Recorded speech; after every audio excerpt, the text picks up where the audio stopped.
Miss হবে না আপনার পছন্দের টিভি শো। দেখুন জি5 অ্যাপে একদম ফ্রি।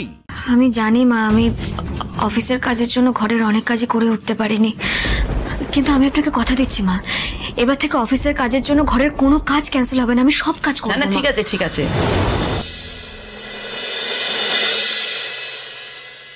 কি গো, সকাল থেকে তো 3 বার বললাম চা কি পাওয়া যাবে? কি যে করছে কে জানে। ক্যাপ্টেন, হ্যাঁ বলছি যে তুমি কাল রাত্রে খাওনি কেন? আর তুমি যদি আজকে আমাকে জবাব না দাও তবে আমিও বুঝে যাবো যে তোমার আর সতীশের রিলেশনটা প্রফেশনাল না। শরীরের উপর এমন রাগ দেখাচ্ছ কেন ক্যাপ্টেন?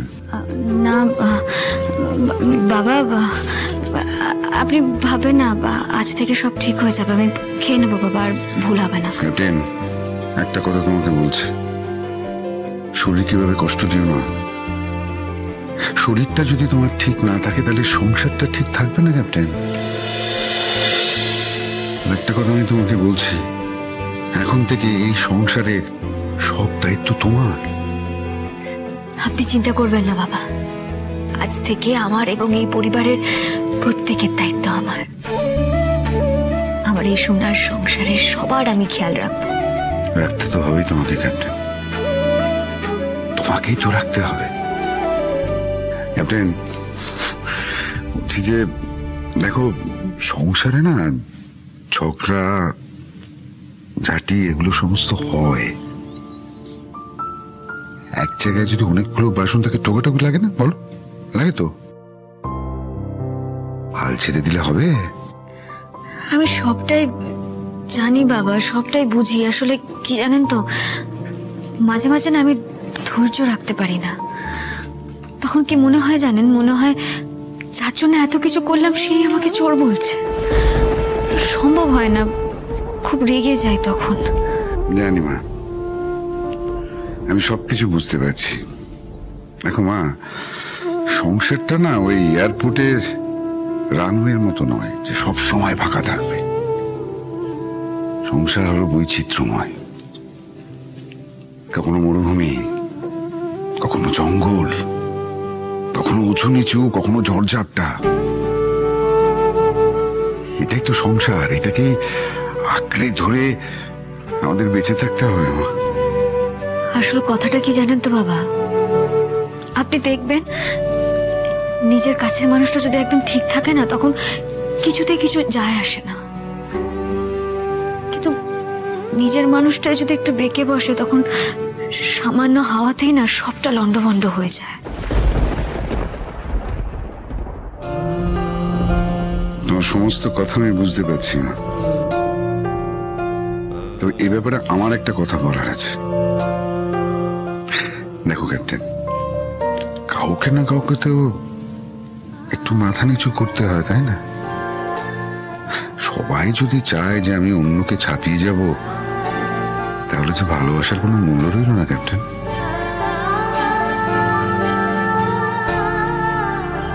আপনি কথাটা একদম ঠিক বলেছেন বাবা, আপনি চিন্তা করবেন না বাবা, আমি সবাইকে নিয়ে চলব। চলতে তো আমাকে হবে, আপনি আমাকে আশীর্বাদ করুন।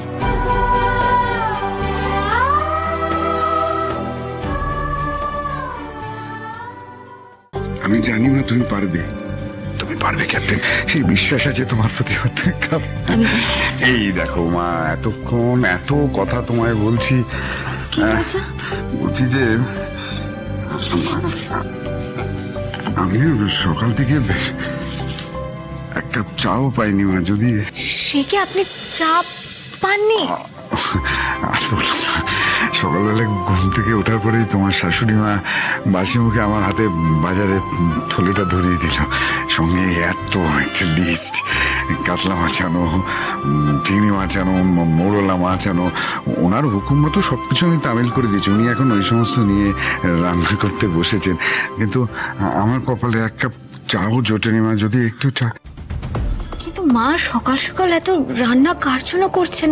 একা একাই বা কেন করতে গেলেন? আমি তো আসছিলাম। আমি জানি না মা, তোমার শাশুড়িমার মনে কি আছে একমাত্র উনি জানেন, আমি জানি না। বলছি যে মা গো, আমায় এক কাপ চা। প্লিজ বাবা, আপনি এভাবে বলবেন না। আমি এক্ষুনি যাচ্ছি, চা বসাচ্ছি, দাঁড়ান।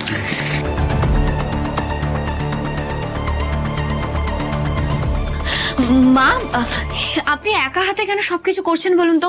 আমি এক্ষুনি চলে আসছিলাম, আমি সবটা করে দিচ্ছি। থাক মা, তোমার উপর চাপ বাড়াতে চাই না।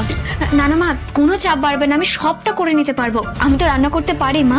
সে তুমি পারো আমি জানি, তোমাকে তো আবার নাকে মুখে গুজে এক্ষুনি অফিস যেতে হবে, আর সেই জন্য রাজের বাবাকে দিয়ে তাড়াতাড়ি একটু বাজার করিয়ে আনলুম। মা আপনি চিন্তা করবেন না, আমি তো বললাম আমি সবটা ম্যানেজ করে নেব। মা আমি হাতে হাতে করে দিচ্ছি। ও তো আবার নতুন অফিসে জয়েনি, কামাই করে আবার সেটাকে খুইও না। যাও অফিসের জন্য তৈরি হও, এখন থেকে তো আমাকেই রান্নাটা করতে হবে। আমি জানি মা, আমি অফিসের কাজের জন্য ঘরের অনেক কাজই করে উঠতে পারিনি, কিন্তু আমি আপনাকে কথা দিচ্ছি মা, এবার থেকে অফিসের কাজের জন্য ঘরের কোনো কাজ ক্যান্সেল হবে না, আমি সব কাজ করব। না ঠিক আছে ঠিক আছে, ঢং দেখে আর বাঁচি না। এই তো আমি তো কালকে করে নিলুম, আমি তো পাচ্ছি করতে, তাই না? আমি যখন পাচ্ছি তোমার করার কি দরকার? তাছাড়া আমি করলে তোমারও সুবিধে আমারও সুবিধে। আমি জানি না মা আপনি আমার উপরে রেগে আছেন কিনা এখনো, কিন্তু বিশ্বাস করুন মা, আমি ভাগাভাগি করে আপনার সঙ্গে রান্না করে নিতে পারবো। আরে বাবা, সংসারে আবার ভাগাভাগি কি? সংসার তো একটাই, তাই না? সে তুমি করবে করবে, আমি করব ওইসব নিয়ে তুমি ভেবো না। যাও, দাঁড়িয়ে আছো কেন? যাও। না আসলে বাবা রাজ কেউই সকাল থেকে চা খাননি, তাই চাটা।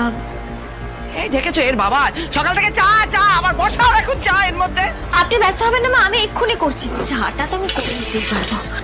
এই রে, চা করতে গেলেই তো এখন 4টে প্রশ্ন করবে, কি যে করি না, কপাল আমার।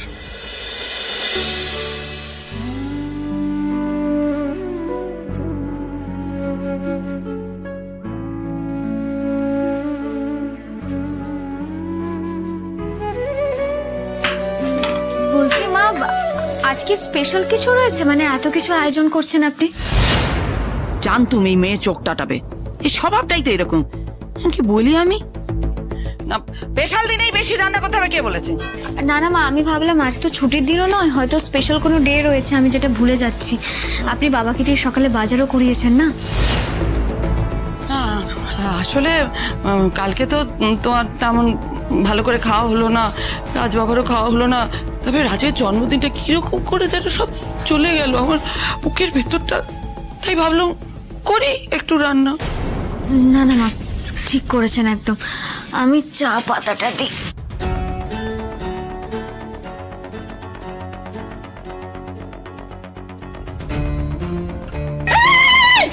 আর দিও না, দিয়ে তো হয়ে যাবে তো চা। না মানে আচ্ছা ঠিক আছে। ধুর, এই মেয়ে এখান থেকে এখনো যাচ্ছে না, কখন বিদে হবে কে জানে। জি5 ডাউনলোড করুন আর সব এপিসোড দেখুন একদম ফ্রি।